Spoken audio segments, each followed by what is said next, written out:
रात आया नाना मेहमान मदीने में अज रात आया नाना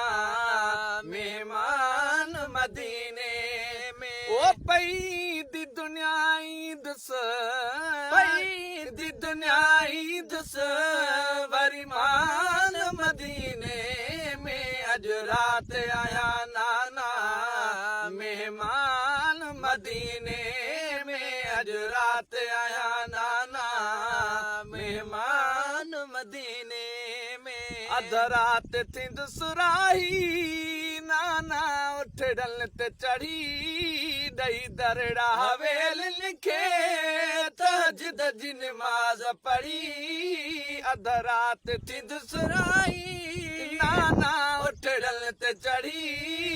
दई दरड़ा हवेल लिखे तहज्जुद जी नमाज पढ़ी बुधंद सुन फजर जी मां बुधंद सुन फजर जी मां आजान मदीने में अज रात आया नाना मेहमान मदीने में अज रात आया नाना मेहमान मदीने